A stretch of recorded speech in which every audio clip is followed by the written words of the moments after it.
NEET paper leak को लेकर इन दिनों पूरे देश में काफी बवाल मचा हुआ है। देश भर की सबसे बड़ी परीक्षा एजेंसी एनटीए सवालों के घेरे में है और इस मामले के बाद अब लाखों छात्रों का भविष्य खतरे में। आखिर इन सब के पीछे कौन है, किसने कराया पेपर लीक? वैसे तो इस पेपर लीक कांड में कई लोगों के नाम सामने आ रहे हैं, लेकिन इन सब में एक नाम काफी ज्यादा चर्चा में है, वो है संजीव मुखिया।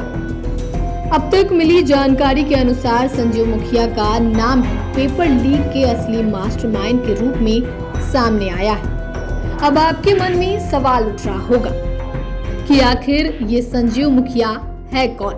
तो चलिए आज हम आपको इस वीडियो में संजीव मुखिया की पूरी कुंडली विस्तार से बताते हैं। नीट पेपर लीक कांड में फरार चल रहे संजीव मुखिया का उपनाम लूटन मुखिया भी है। संजीव नालंदा के नूरसराय हॉर्टिकल्चर कॉलेज में तकनीकी सहायक के पद पर तैनात था। नौकरी छोड़कर उसने राजनीति में कदम रखा और अपनी पंचायत का मुखिया बन गया। 2016 में सिपाही भर्ती परीक्षा में पेपर लीक में सबसे पहले उसका नाम आया। बाद में बीपीएससी शिक्षक भर्ती परीक्षा में पेपर लीक कांड में जेल गया। उसके गांव वालों का कहना है कि संजीव मुखिया की पत्नी ममता कुमारी हरनौत विधानसभा से एलजेपी के टिकट पर चुनाव भी लड़ चुकी है, लेकिन हार का सामना करना पड़ा। धीरे धीरे परीक्षाओं का पेपर लीक करवाना उसकी फैमिली बिजनेस बन गई, जिसमें उसका बेटा भी शामिल है। फिलहाल संजीव मुखिया का बेटा doctor Shiv BPSC paper leak में जेल की सलाखों के पीछे बंद है। संजीव मुखिया का पेपर लीक में सबसे बड़ा नेटवर्क है। कहा जा रहा है कि वह देश भर के परीक्षाओं का क्वेश्चन लीक करवाने में लगा रहता है। उत्तर प्रदेश में पुलिस भर्ती पेपर लीक में भी संजय मुखिया पर आशंका व्यक्त की जा रही है।